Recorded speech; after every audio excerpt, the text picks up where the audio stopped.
মুখ্যমন্ত্রী মমতা বন্দ্যোপাধ্যায় আমাদের রাজ্যের কৃষক বন্ধুদের জন্য বিভিন্ন ধরনের কল্যাণমূলক প্রকল্পের সুবিধা নিয়ে এসেছেন।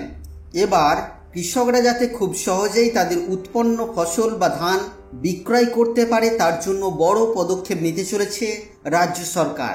আজকের এই ভিডিওতে আমরা সেই সম্পর্কে কিছু গুরুত্বপূর্ণ তথ্য জানব, তাই অনুরোধ রাখবো ভিডিওটি অবশ্যই প্রথম থেকে শেষ পর্যন্ত দেখবেন। নমস্কার, আপনারা দেখছেন মাল্টি গাইড চ্যানেল। আপনাদের সাথে আমি আছি বিশ্বজিৎ। কৃষকদের পাশে দিদি। আগামী খরিফ মরশুমে কৃষকদের থেকে সরাসরি ধান কিনতে রাজ্যে আরও 100টি কেন্দ্রীয় ক্রয় কেন্দ্র বা সিপিসি খোলা হচ্ছে। কৃষকদের ধান বিক্রয় সুবিধার্থে রাজ্য জুড়ে বাড়ানো হয়েছে ভ্রাম্যমাণ সিপিসির সংখ্যাও।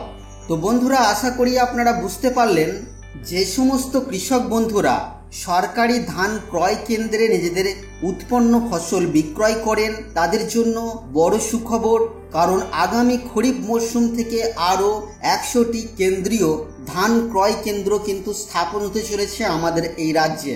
আপনারা যদি জানতে চান আপনাদের এলাকায় কোথায় কোথায় সরকারি মূল্যে ধান কেনা হচ্ছে, তাহলে আপনারা চলে আসবেন epaddy.wb.gov.in এই ওয়েবসাইটে।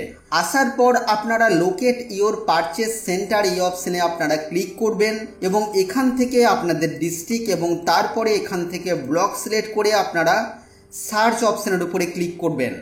আর তাহলেই আপনারা জানতে পারবেন আপনাদের ব্লকে কোথায় কোথায় সরকারি মূল্যে ধান কেনা চলছে, যেখানে আপনি আপনার উৎপন্ন ফসল বিক্রয় করতে পারবেন।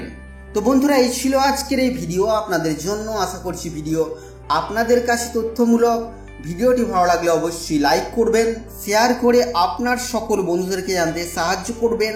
আগামী দিনে আর কি বিষয় ভিডিও আপনারা দেখতে চান অবশ্যই তা ভিডিওর কমেন্ট বক্সে লিখে জানাবেন। আর চ্যানেলে নতুন হলে চ্যানেলটিকে সাবস্ক্রাইব করে পাশে থাকা বেল আইকনে অবশ্যই ক্লিক করবেন। ফিরে আসবো আবারও কোনো নতুন ভিডিও নিয়ে আপনাদের সাথে। ততক্ষণের জন্য আপনারা সকলেই খুব ভালো থাকবেন, সুস্থ থাকবেন।